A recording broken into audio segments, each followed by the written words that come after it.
In 1992, a NASA satellite was scanning the Arabian Desert when its cameras captured something impossible. Buried beneath thousands of years of sand, in one of the most hostile places on Earth, were the geometric traces of an ancient city. A city that, according to legend, should never have existed at all. For over 1,000 years, scholars dismissed it as pure fantasy, a fairy tale, an exaggeration in an ancient religious text. But the satellite didn't lie. Somewhere in the empty quarter of Oman, beneath shifting dunes that stretch for hundreds of miles, lay the ruins of Iram, the city of pillars, the Atlantis of the sands. And according to the Quran, this wasn't just any city. It was a place so magnificent, so arrogant in its beauty, that it challenged the heavens themselves. And for that, it was erased from existence in a single, terrible night. This is the story of how a myth became reality and how the desert keeps its secrets. Long before Islam, before the Romans, before even the pharaohs of Egypt, the Arabian Peninsula was not the barren wasteland we imagine today. Ancient trade routes crisscrossed these lands. Frankincense and myrrh, worth more than gold, flowed from southern Arabia to the Mediterranean, and controlling those routes meant unimaginable wealth. The Quran speaks of a people called the Ad. They lived in a region called al-Ahqaf, the sandy plains, somewhere in what we now call the Empty Quarter. This is the Rub al-Khali, the largest continuous sand desert in the world. A place where summer temperatures reach 55 degrees Celsius, where nothing grows, where survival is measured in hours, not days. But the Ad didn't just survive there, they thrived. Their capital was Iram. The Quran describes it with 3 Arabic words that have haunted historians ever since: Iram, dhat, al-Imad, Iram of the pillars. Some translations say Iram of the lofty pillars. Others say Iram of the columns. The text in Surah Al-Fajr is brief but specific. Have you not considered how your Lord dealt with Ad, with Iram of the pillars, the likes of which had never been created in the land? Never been created in the land. That's a bold claim, and for over a millennium, it was a claim most people thought was symbolic, metaphorical, beautiful poetry, but not history. They were wrong. Arab historians and Islamic scholars preserved stories about the Ad that read like mythology. They were described as giants, some accounts saying they stood 4 to 5 meters tall. They built with stone in a way no one else could. Their buildings were so massive, so elaborate, that travelers from across Arabia would journey for months just to see them. The architect of these wonders was supposedly a king named Shaddad ibn Ad. The legends say he heard descriptions of paradise from a prophet and became obsessed. He decided to build his own paradise on earth. A garden city so perfect, so beautiful, that it would rival what God himself had promised to the righteous in the afterlife. For years, Shaddad commanded his people to build. They quarried mountains. They raised pillars of marble and jasper. They created gardens watered by hidden channels, filled with trees bearing gold and silver fruit. The walls were supposedly studded with precious stones that caught the sunlight and made the city glow like fire. But here's what makes this interesting. These weren't just campfire stories. These accounts appear in early Islamic historical texts, written by serious scholars like al-Tabari and Ibn Kathir, who documented oral traditions passed down through generations of Bedouin tribes. Tribes who lived in the desert and knew its secrets. They all agreed. Iram was real. And it was in the southern desert. When European explorers and archaeologists began studying the Middle East in the 19th century, they treated these accounts with deep suspicion. To them, the Quran was a religious text, not a historical one. The idea of a lost city in the empty quarter seemed absurd. The environment was too harsh. There was no water, no reason for any civilization to build there. In 1853, a German explorer named Adolf von Wrede claimed he had found Iram in Yemen. His evidence was thin. Other explorers disagreed. The debate went nowhere because nobody could actually survive long enough in the desert to conduct proper research. Then came Bertram Thomas, a British explorer who in 1930 became the first Westerner to cross the empty quarter. During his journey, his Bedouin guides kept mentioning an ancient city. They called it Ubar. They said it was cursed, that caravans used to stop there in the old days, but God destroyed it for its sins. Thomas documented these stories but never found the city. The desert was simply too vast. 40 years later, another explorer tried. Wendell Phillips, an American archaeologist, led expeditions to Oman in the 1950s. He was convinced Ubar and Iram were the same place. He found traces of ancient frankincense root, pottery shards, ruins of small settlements, but no great city, no pillars. By the 1980s, most academics had given up. If Iram existed at all, the desert had swallowed it completely. Nicholas Clapp was not an archaeologist. He was a documentary filmmaker from Los Angeles, obsessed with the Iram legend. In 1984, he read Thomas's accounts and became convinced the city was real. But he also knew that searching randomly in the empty quarter was suicide. So he did something no one had thought to do before. He went to NASA. Clapp contacted Dr. Ronald Bloom at the Jet Propulsion Laboratory in Pasadena. He asked if satellite imaging could see beneath desert sand. Bloom was intrigued. NASA had been developing ground-penetrating radar systems for planetary exploration. They'd used similar technology on Venus. Why not try it in Oman? In 1984, they aimed NASA's Landsat and Space Shuttle imaging radar at the Rub al-Khali. The radar could penetrate several meters of dry sand. What came back was astonishing.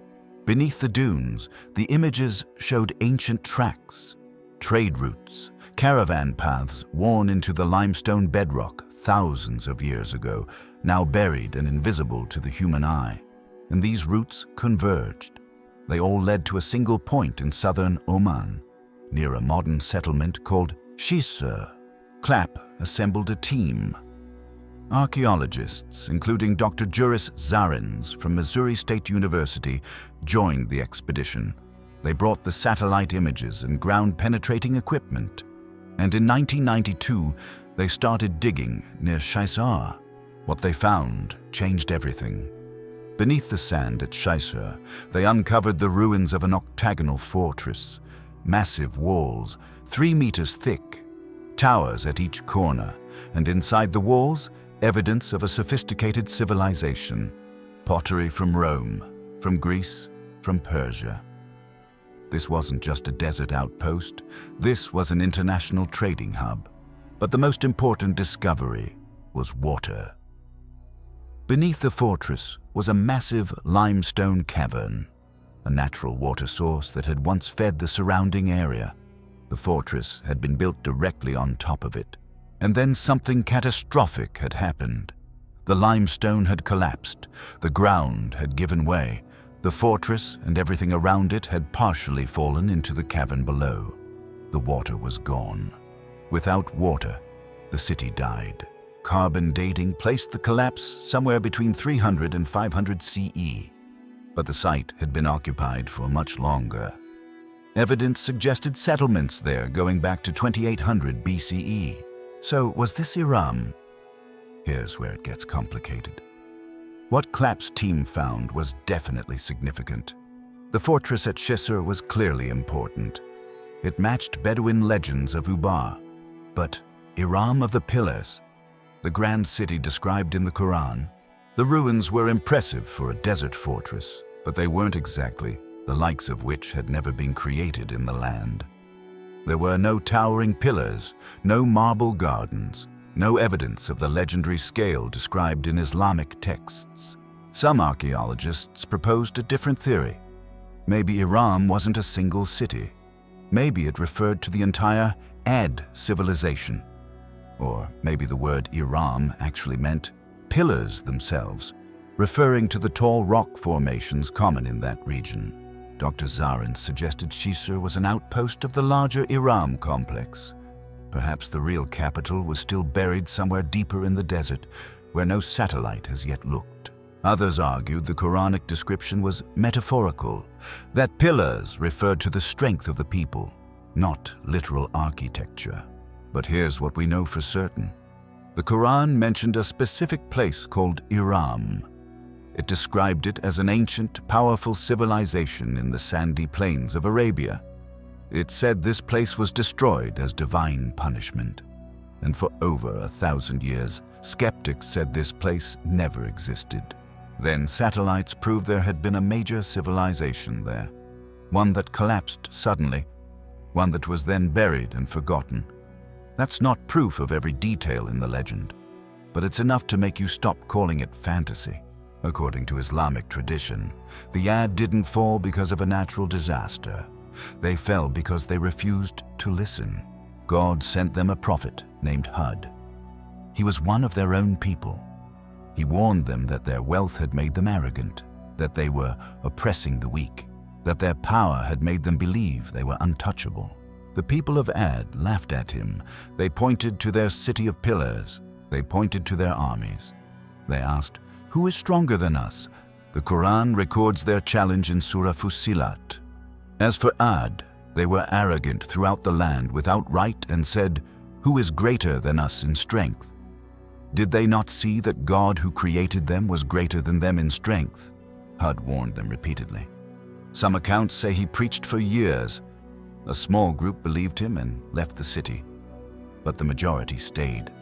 They were too proud, too certain of their invincibility. Then the sky changed. The Quran describes the punishment in visceral detail. It wasn't an earthquake. It wasn't a flood. It was wind, but not ordinary wind. A furious wind, the text says. A screaming wind. It lasted 7 nights and 8 days, and it destroyed everything. Surah Al-Haqqa says, "And as for Ad, they were destroyed by a screaming, violent wind which God imposed upon them for 7 nights and 8 days in succession. So you would see the people therein fallen as if they were hollow trunks of palm trees." Think about that image. Bodies scattered like fallen trees. Hollow, empty. The wind didn't just knock down buildings. It scoured the earth. It buried the city under sand. And when it finally stopped, there was nothing left but silence. Arab historians record that travelers would sometimes find remnants. A pillar jutting from a dune, a piece of carved stone. But no one could find the city itself. It was as if the desert had swallowed it whole. Here's where it gets eerie. When archaeologists studied the Shisr site, they found something unusual. The collapse of the limestone cavern was natural, but the timing is strange. The fortress shows evidence of being abandoned suddenly. Valuable items were left behind. There's no sign of a gradual decline or a siege. People just left, and the collapse would have been catastrophic. When a limestone cavern that size gives way, it doesn't happen quietly. The ground would have shaken. Dust and sand would have been thrown into the air. To anyone watching, it would have looked like the earth was opening up to swallow the city. Could this be what happened to Iram, a natural disaster that seemed to the people of that time like divine punishment? Or was the fortress at Shisr simply a later settlement built on the ruins of something older, something grander that we haven't found yet? The desert isn't giving up that answer easily. Today, the ruins at Shisr are a UNESCO World Heritage Site. You can visit them if you're brave enough to venture into the empty quarter. They're called the Land of Frankincense now, a sanitized name for tourists. But the Bedouin who live nearby still have another name for it. They call it Ubar, the cursed city, and they still tell stories about the wind that came from nowhere and the ground that opened like a mouth. Whether those ruins are truly Iram of the pillars or simply a piece of a larger puzzle, the lesson remains the same. The Ad built something magnificent, something that, for a time, seemed eternal. They believed their strength made them immune to consequences. They were wrong. The desert keeps its secrets, but eventually it gives them back. Sometimes as ruins, sometimes as warnings, and sometimes When satellites look down from space, the desert reveals that the legends were telling the truth all along. The real question isn't whether Iram existed. The evidence suggests something was there, something significant, something destroyed. The real question is, what made them so certain they were untouchable? And are we asking ourselves the same thing today?